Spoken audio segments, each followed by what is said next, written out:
This week on LSMN Overtime, we'll be looking at the football playoffs, basketball scores, and a father-son duo at Colony High School.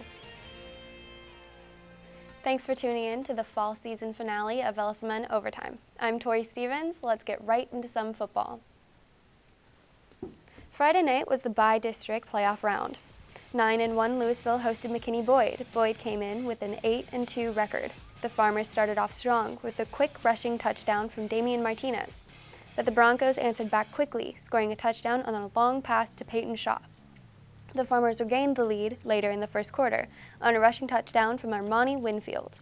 The Broncos missed a field goal in the second quarter, but a blocked punt by Boyd led to another Broncos score and a halftime lead. In the second half, the Farmers buckled down on defense and scored 2 more rushing touchdowns, thanks to Damian Martinez. The Farmers beat the Broncos 27-17. On Friday, Louisville will be taking on Arlington Martin in the area finals. Over at Marcus, the Marauders hosted the Prosper Eagles for their bi-district matchup. Prosper scored a touchdown within the first 3 minutes of the game. Late in the first quarter, Marcus got their second turnover with an interception. By safety Chance Sauter ended up with 2 of the Marauders' 6 turnovers of the night. The Marauders got their first touchdown halfway through the second quarter with a nice 10-yard pass by Jackson Warren to receiver Isaac Katab. The Marauders went into halftime with the Eagles leading 14-7. Late in the third quarter, Sauter scored a rushing touchdown to tie up the game. Marcus would lead 21-14 in the fourth quarter after a short rushing touchdown by senior Emric DePona. However, Prosper answered quickly with a touchdown of their own, sending the game into overtime. The Eagles then scored the game-winning touchdown, defeating the Marauders 28-21 in OT and knocking the Marauders out of the playoffs. In other playoff games, Flower Mound lost to Denton Guyer 14-34, and Allen beat Hebron 59-30. This football season has ended for everyone but LHS. We wanted to take a moment to recognize some of the best performers in LISD this year. Senior wide receiver Dallas Dudley made history this season by breaking the Marcus record for career receiving yards with 2,452 yards. Another person deserving recognition is LHS running back Damian Martinez, who has racked up a career 3,557 rushing yards, including over 1,300 yards in 2021. Martinez and the Farmers will try to add up to the total as they continue into the playoffs. Turning to basketball action, in their first game of the year, Marcus hosted Allen in a non-district matchup. Allen came into the game with a 1-0 record. The Marauders were led by Zane Hickey, who had a double with 15 points, 15 rebounds, plus 4 assists. Cole Jarrett scored 11 points in the game, and Dominic Harris had 9. Luke Smith led the way defensively with 5 rebounds, 3 blocks, and 2 steals. Marcus defeated Allen 59-47. Other boys action this week. Tuesday night, Flower Mound beat Dallas Spruce in a tight game 47-44. LHS lost to Timberview 65-50. On Monday night, Hebron took down Grand Prairie 58-34. The Colony boys basketball coach has been connecting with his son through their love of the game. Victoria Jones has more on that story. The Colony High School boys basketball team has a unique energy between a father and son. Growing up, I played a lot of different sports, and I had the most fun playing basketball, so it just made sense to stick with it. I actually swore I was never going to get into teaching and coaching, and my dad was a football coach, and so 25 years later, I've been teaching and coaching basketball, so it's just always been a passion of mine growing up. Senior Grayson Ryan is graduating this year and describes what he'll miss about being on the basketball team. I like the atmosphere that we have here. We have a different program than a lot of other schools because we have like a tradition going on. Being on the same team that his father coaches proves to create an interesting dynamic. First it was difficult. We've gotten used to it, and I think now it's good. We have a good bond going. Yeah, I'll miss it, but I mean, it's good to move on to new things. It'll be good to play basketball in college under a different coach. It'll be good to change things up every once in a while. It's been interesting. Now coming up to his senior year and just wanting to make the most of it and enjoy it.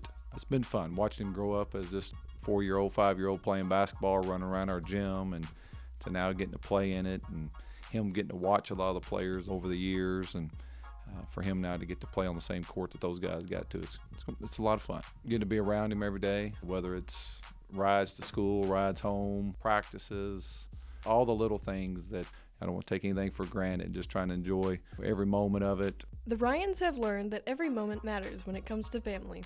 Reporting for LSMN Overtime, I'm Victoria Jones. In girls basketball scores for Tuesday, Byron Nelson defeated Marcus 51-38. Flower Mound beat Mesquite Horn 53-47. Louisville lost to Braswell 34-53. Hebendown McKinney 52-46. The Colony had Tuesday off, but will have a busy end of the week with tournament action on the 18th and 19th. 6 feet 9 inches is an impressive height for a high school basketball player, but it's an incredible height when that player is a junior on the girls' team. Erin Massey has this tall tale from Flower Mound. Returning to the open building is number 11, Eunice. Besides her height, the first thing that caught my eye was just her love for the game of basketball. She's got a great knowledge of the game, but she loves the game and she plays with that passion every time you see her play. Abby Boutier has been a part of the varsity team since sophomore year.